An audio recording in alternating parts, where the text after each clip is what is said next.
सभी साथियों को कुमार राजेश का नमस्कार। साथियों, एकादशी श्रृंखला में आज मैं कामिका एकादशी के बारे में बात करने जा रहा हूँ। श्रावण मास के कृष्ण पक्ष की एकादशी को कामिका एकादशी कहा जाता है। कामिका एकादशी को पवित्रा एकादशी के नाम से भी जाना जाता है। पुराणों के अनुसार श्रावण कृष्ण पक्ष की एकादशी कामिका है। इस दिन भगवान श्रीधर की पूजा की जाती है। कुंती पुत्र धर्मराज युधिष्ठिर ने भगवान श्री कृष्ण से कामिका एकादशी के बारे में जानने की इच्छा व्यक्त की थी। श्री कृष्ण भगवान ने कहा कि हे युधिष्ठिर, इस एकादशी की कथा एक समय स्वयं ब्रह्मा जी ने देवर्षि नारद से कही थी, वही मैं तुमसे कहता हूँ। नारद जी ने ब्रह्मा जी से पूछा था कि भगवान, श्रावण मास के कृष्ण पक्ष की एकादशी की कथा सुनने की मेरी इच्छा है। उसका क्या नाम है, उसके व्रत की क्या विधि है और उसका महात्म्य क्या है? कृपा करके मुझसे कहिए। नारद जी के वचन सुनकर ब्रह्मा जी ने कहा, हे नारद, लोगों के हित के लिए तुमने बहुत सुंदर प्रश्न किया है। श्रावण मास के कृष्ण पक्ष की एकादशी का नाम कामिका है। उसके सुनने मात्र से ही वाजपेय यज्ञ का फल मिल जाता है। इस दिन शंख चक्र गदाधारी भगवान विष्णु का पूजन किया जाता है। भगवान विष्णु के ही अनेक नाम हैं। इन्हें श्रीधर, हरि, विष्णु, माधव, मधुसूदन भी कहा जाता है। उनकी पूजा करने से जो फल मिलता है वह सुनो। जो फल गंगा, काशी, नैमिषारण्य और पुष्कर स्नान से मिलता है, वही फल विष्णु भगवान के पूजन से मिलता है।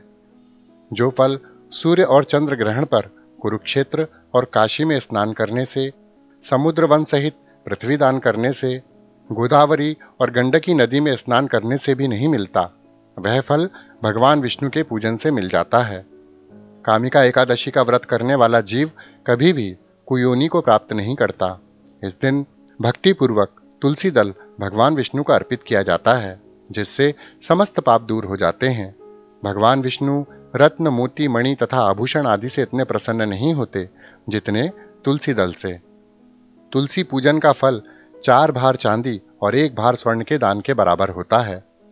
कामिका एकादशी की रात्रि को दीपदान किया जाता है। कामिका एकादशी की रात्रि को दीपदान तथा जागरण के फल का महात्म्य चित्रगुप्त भी नहीं कह सकते।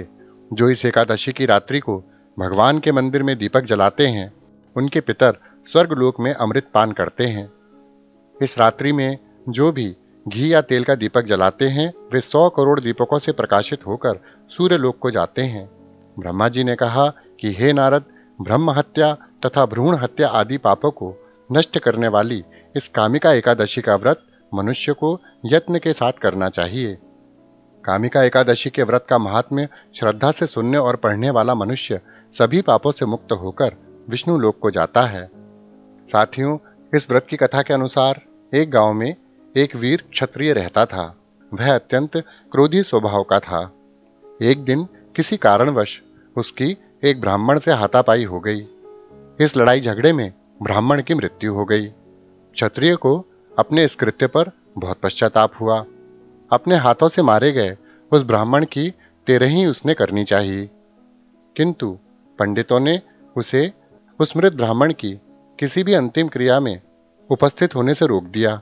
ब्राह्मणों ने कहा कि तुम पर ब्रह्म हत्या का दोष लग गया है। पहले तुम्हें इसका प्रायश्चित करना होगा और तब हम तुम्हारे हाथ का भोजन कर सकेंगे।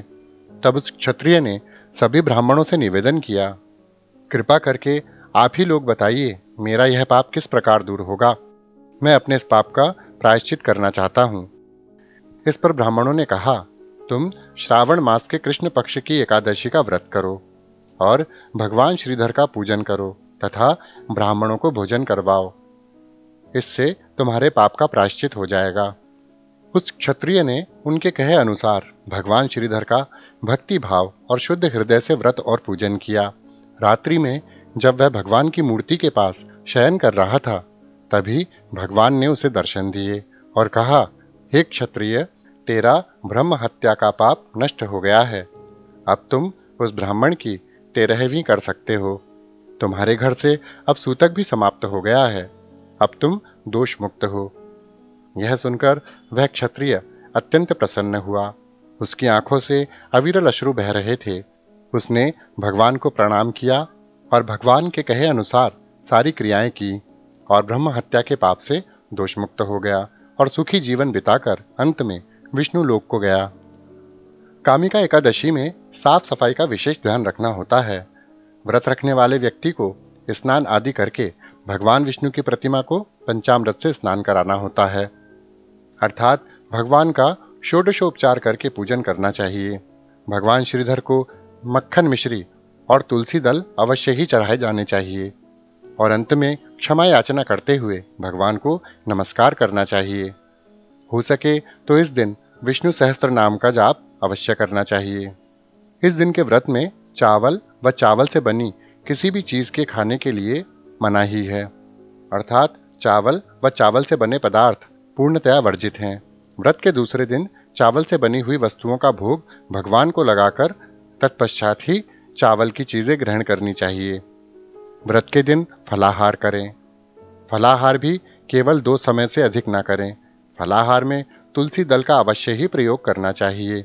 व्रत में पीने वाले पानी में भी तुलसी दल का प्रयोग करना उचित होता है। तो साथियों, कामिका एकादशी के बारे में यह जानकारी आपको अवश्य अच्छी लगी होगी। इसी के साथ अपने मित्र कुमार राजेश को विदा दीजिए। नमस्कार। सदैव खुश रहिए, मुस्कुराते रहिए। जय श्री हरि।